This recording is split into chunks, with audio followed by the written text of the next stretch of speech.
예수를 본받아 202번째 시간입니다.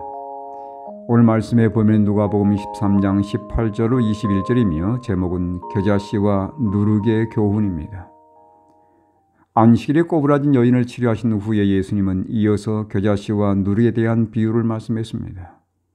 이미 갈릴리 해변에서 제자들과 군중들에게 말씀하셨던 내용이었지만 이곳에서 다시 예수님은 그 교훈을 반복했습니다. 사람들은 여전히 정치적인 메시아를 갈망하며 세상 나라의 혁명을 일으킬 메시아를 기다리고 있었지만 죄된 마음의 부흥과 개혁을 가져올 메시아에 대해서는 별로 관심이 없었습니다. 따라서 유대인들의 신앙은 내면의 변화에 초점이 모아지기보다는 외부의 형식에 더 기울어져 있었습니다. 따라서 안식일도 사람의 구속과 해방과 행복을 위한 날이 아니라 사람을 얽매는 형식적인 제도로 발전하게 된 것입니다. 겨자씨의 비유와 누룩의 비유를 통해서 예수님이 가르치고자 하는 교훈은 무엇이었습니까? 첫째, 하나님의 나라는 사람의 어떤 노력과 애씀으로 설립되는 것이 아니라는 것입니다. 안식일을 지켜서 구원을 얻고 하나님의 백성이 되려는 시도 또한 마찬가지입니다. 겨자씨가 자라고 누룩이 부풀어지는 것은 사람의 노력에 의해서 이루어지지 않고 전적으로 하나님의 역사로 이루어지는 것입니다. 우리가 할 것은 그분이 내 안에서 당신이 원하시는 일을 이루도록 맡기는 것입니다. 안식일이 바로 그러한 날입니다. 아무 일도 하지 말라는 것은 하나님이 내 안에서 그분이 원하시는 일을 이루도록 맡기라는 분부입니다.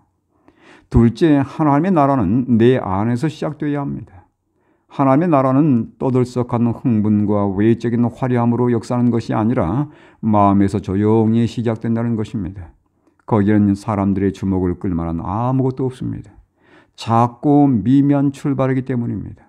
그러나 겨자씨가 일단 심겨지고 누룩이 가루 속에 넣어지게 되면 놀라운 변화가 시작됩니다.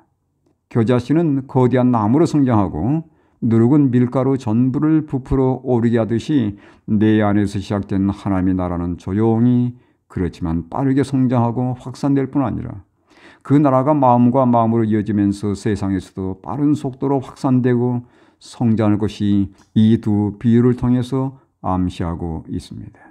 일례로 빌립보 4장 22절의 말씀에 의하면 바울 당시 하나님의 나라는 성장하고 확산하여 심지어 가이사의 집 사람들에게까지 전파되었습니다. 겨자씨가 자라나 나무가 되고 새들이 깃들일 만큼 성장하듯이 또한 누룩의 가루 전부를 부풀게 하듯이 하나님이 역사하셔서 그분의 나라가 내 안에서는 물론 온 세상에 확산되게 하신 것입니다. 그러니 내가 자랑할 것이 어디에 있습니까?